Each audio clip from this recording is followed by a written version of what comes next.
ఏం చేశాడు? ఆంధ్రప్రదేశ్ మొత్తం ఒకే కట్టుగా ఉన్నప్పుడు హైదరాబాద్ని తెలంగాణకి అప్పచెప్పేశాడు, రాజధాని చేసి అక్కడ. ఇప్పుడు అది చిరస్థాయిగా ఎప్పుడైనా సరే చెప్పుకుంటున్నారు, అమెరికా వెళ్ళిన వాళ్ళు కూడా చెప్పుకుంటున్నారు. రాజధాని ఏదంటే హైదరాబాద్ చేశాడు చంద్రబాబు. అలాంటి చిరస్థాయిగా చేస్తే ఏదైనా మంచిది. రోడ్లు లేవు. నీ హయాంలో, జగన్ హయాంలో రోడ్లు ఉన్నాయా? ఏమీ లేదు. ఊరక డబ్బులు ఇచ్చావు, అమ్మఒడి ఇచ్చి జనానికి సమర్పణలు చేసావు అంతే. వాళ్ళ డబ్బుల కోసమే కదా చంద్రబాబు కూడా అదే పాటలో గెలిచాడు. చంద్రబాబు చేయాలని లేదు, అక్కడ అప్పుల పాలై ఉంది. వాగ్దానాలు ఇచ్చావు కానీ నెరవేర్చడానికి టైం పట్టుద్ది. ఆదాయం ఏది? అప్పేగా అంతా. ఆయన చేశాడు అప్పు, నువ్వు చేయాలి. ఇప్పుడు చంద్రబాబు కూడా చేసేది అదే అప్పు, కానీ అభివృద్ధి వైపు బాట చూపిస్తాడు. చంద్రబాబు ఏంటంటే ముందు ఆలోచన, ఉద్యోగాలు వస్తాయి. ఇప్పుడు ఉద్యోగాలు, నా కొడుకు ఇంజనీర్ చేశాడు, 4 సంవత్సరాలు ఇంజనీర్ చేసి స్కూల్ టీచర్గా పనిచేస్తున్నాడు, 13,000 రూపాయలు. ఇప్పుడు చంద్రబాబు వచ్చాడు కాబట్టి ఉద్యోగాలు వస్తాయి. జగనాయంలో ఉద్యోగాలు తక్కువ, మచ్చుకే వచ్చినాయి. బాబు మరి గత 5 సంవత్సరాలు చూసుకుంటే డిఎస్సి వదులుతాను అని చెప్పేసి అని అన్నారు కదా, మరి వదిలేరా? ఇప్పుడు అదేనమ్మా, ఇప్పుడు వెంటనే అయిపోదు కదా అన్నము. గత 5 సంవత్సరాల్లో ఏది ఉపయోగం ఏం లేదు, డిఎస్సి అనేది లేదు కదా. ఇప్పుడు అందుకే కదా జగన్ ఓడించడానికి కారణం అదే కదా. ఎంప్లాయీస్ మీద ఎప్పుడైతే ప్రభుత్వం పడిందో వాళ్ళని గుర్తించలేదు. ఏ ప్రభుత్వమైనా నిలబడదు, చంద్రబాబే కానీ జగనే కానీ. ఇప్పుడు చంద్రబాబు నాయుడు గారు కానీ వాళ్ళ అబ్బాయి లోకేష్ గారు కానీ విదేశాలు వెళ్తున్నారు కదా, ఐటీ కంపెనీస్ కావాలి. వాళ్ళు అదేనమ్మా, వెయిట్ అండ్ సీ. వెంటనే కాదు కదా, మనం ఏదైనా అనుకుంటే వెంటనే అయిపోదు కదా. ప్రభుత్వం మన ఇంట్లోనే ఉన్నాం, మనమే ఉన్నాం, మన పిల్లలు అన్నీ అడుగుతూ ఉంటారు, అన్నీ సమకూర్చడం, నిదానంగా సమకూర్చుకుంటాం. కానీ ఒకసారిగా అన్నీ తేవాలంటే తెచ్చి ఇవ్వలేరు కదా. చంద్రబాబు నాయుడు ఈజ్ బెస్ట్ పాలన. అతను ముందు చూపు ఉంది, ముందు ఆలోచన ఉంది. చిన్నపిల్ల నా వయసుకి నా కొడుకు వయసుకి సంబంధం ఉండదా? వాడేదో ఆటకాయితనంగా చేస్తాడు. జగన్ పాలన కూడా అంతే. ఎప్పుడైనా సరే ఆలోచన విధానం మంచిది ఉండాలి, బ్రెయిన్ ఉండాలి. అది చంద్రబాబుకు ఉంది. ఎందుకంటే అతను చేసిన అతనికి చంద్రబాబుకి ఆలోచన విధానం ఉంది, ముందు చూపు ఉంది. మనం ఈ రోజుకే అయిపోవాలి, ఈ రోజే తినేసేయాలి అనే విధానం కాదు. ఇప్పుడు వాడికి డబ్బులు ఇచ్చే జగనే డబ్బులు ఇచ్చాడమ్మా, ఇచ్చింది తినేశారు, అయిపోయింది. జనం మర్చిపోయారు కదా. నువ్వు రూపాయి ఇచ్చావు, ఎలక్షన్ ముందు క్వార్టర్ ముందు 500 చేతిలో పెడితే తిని మర్చిపోతాడు, వాటరు మర్చిపోతాడు. అది కాదు కదా, నీకు స్థిరస్థాయిగా నిలబడేవి కావాలి మనకి. అలాంటి చంద్రబాబు చేశాడు కాబట్టి చంద్రబాబును మళ్ళీ గెలిపించారు. ఐటీ మినిస్టర్ లోకేష్ గారు పనితీరు ఎలా అనిపిస్తుంది? గతంలో నెంబర్ ఆఫ్ మాటలు అన్నారు కదా చాలా మంది.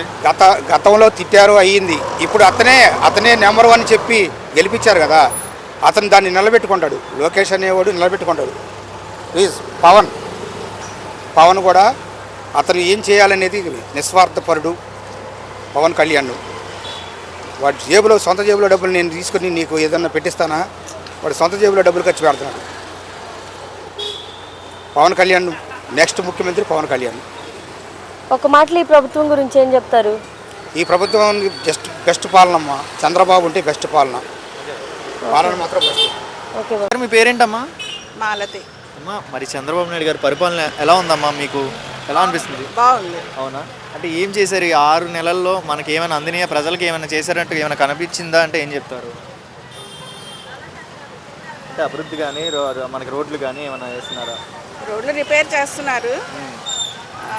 పెన్షన్, ఓల్డ్ పీపుల్ పెన్షన్ 4,000 చేస్తా అన్నాడు, వెంటనే చేశాడు కదా, మాట నిలబెట్టుకున్నాడు. చెప్పిన మాట మీద నిలబడ్డారా చంద్రబాబు నాయుడు? 4,000 చేస్తా అన్నారు, నిలబెట్టుకున్నాడా మాట? ఖచ్చితంగా నిలబడ్డాడు. హోప్ఫుల్.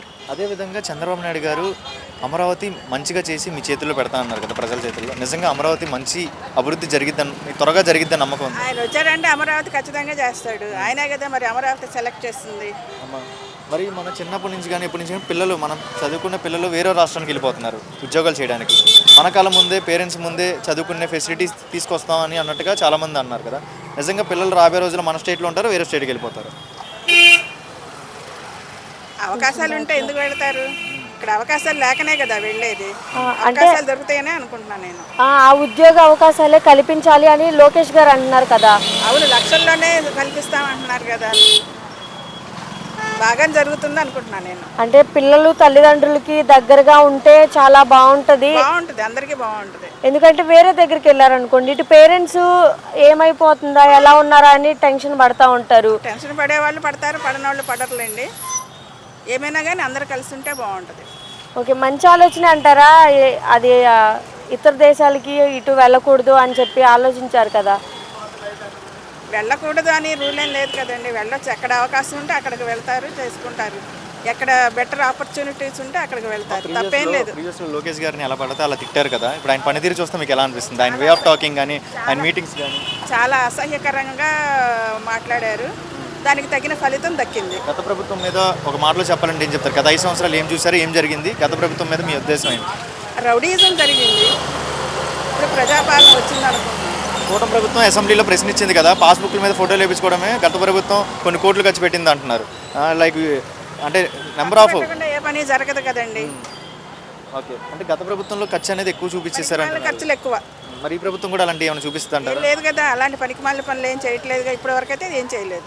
గతంలో చూసుకుంటే మనం చిన్నపిల్లలు కూడా చంపేశారు అని చెప్పి వింటూ ఉండేవాళ్ళం, అమ్మాయిలు మిస్ అవ్వడం కానివ్వండి. ఇప్పుడు ఏమన్నారంటే కూటమి ప్రభుత్వం వచ్చిన తర్వాత ఇలాంటివి జరగకూడదు, లా అండ్ ఆర్డర్ పర్ఫెక్ట్గా ఉండాలి అని అంటున్నారు కదా. నిజంగా పర్ఫెక్ట్గా ఉందంటారా? ఖచ్చితంగా అండి. అమ్మాయి ఎవరో సినిమా యాక్టర్ని తీసుకొచ్చి అనవసరంగా జైల్లో పెట్టి నెలన్నర పాటు హింసించారు, అదొక్కటే చాలు ఉదాహరణ. ఈ ప్రభుత్వం ద్వారా రానున్న రోజుల్లో ఇంకా మంచి జరిగిద్ది అంటారా? ఖచ్చితంగా జరుగుతుందండి. ఓకే. ఖచ్చితంగా జరుగుతుంది.